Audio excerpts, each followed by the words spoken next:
મીરાબાઈ ભક્તિ માર્ગના એક એવા શિખર સમાન છે જેમણે સ્ત્રી શક્તિ, સમર્પણ અને સાહિત્યનો અદ્ભુત સંગમ રજૂ કર્યો છે. તેમનું જીવન રાજમહેલથી લઈ રણછોડરાય સુધી એક ભવ્ય યાત્રા છે. જન્મ આશરે 1498માં રાજસ્થાનના પાલી જિલ્લામાં કુકડી ગામમાં થયો હતો. તેઓ જોધપુરના સ્થાપક રાવ જોધાજીના પૌત્ર રતનસિંહ રાઠોડના પુત્રી હતા. લોકવાયકા મુજબ બાળપણમાં એક લગ્ન સરઘસ જોઈને મીરાબાઈએ પૂછ્યું હતું કે મારો વર કોણ? ત્યારે તેમની માતાએ શ્રી કૃષ્ણની મૂર્તિ બતાવીને કહ્યું હતું કે ગિરધર ગોપાલ તારો વર છે. બસ ત્યારથી કૃષ્ણ પ્રત્યેની તેમને અનંત્ય પ્રીતિ જાગી હતી. તેમના લગ્ન મેવાડના મહારાણા સાંગાના પૌત્ર કુંવર ભોજરાજ સાથે થયા હતા. લગ્નના થોડા જ વર્ષોમાં પતિ ભોજરાજનું અવસાન થયું. ત્યારબાદ સસરા રાણા સાંગા અને પછીથી દેવર વિક્રમાદિત્ય સાથે મીરાના વૈચારિક સંઘર્ષો શરૂ થયા. રાજવી પરિવાર મીરાનું સાધુ સંતો સાથે બેસવું અને મંદિરોમાં નાચવું ગાવું પસંદ ન હતું.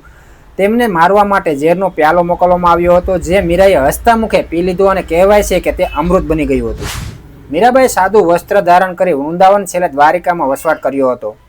તેમણે ગુજરાતી, હિન્દી અને મારવાડી ભાષામાં હજારો પદની રચના કરી છે. તેમના પદોમાં માધુર્ય ભાવ મુખ્ય છે. તેમના જાણીતા પદો મુખડું મેં જોયું તારું જગત લાગે ખારું, પાયોજી મેં તો રામ રતન ધન પાયો, મેરો તો ગિરધાર ગોપાલ દૂસરો ન કોઈ. મીરાબાઈએ તેમનો અંતિમ સમય ગુજરાતના દ્વારિકામાં વિતાવ્યો હતો. એવી માન્યતા છે કે ઈસવીસન 1547ની આસપાસ તેઓ દ્વારકાધીશની મૂર્તિમાં વિલીન થઈ ગયા હતા. મીરાબાઈ આજે પણ માત્ર એક ભક્ત તરીકે નહીં પણ એક એવી સ્ત્રી તરીકે યાદ કરવામાં આવે છે જેણે સામાજિક બંધનોને તોડીને પોતાનો આત્માનો અવાજ સાંભળ્યો હતો.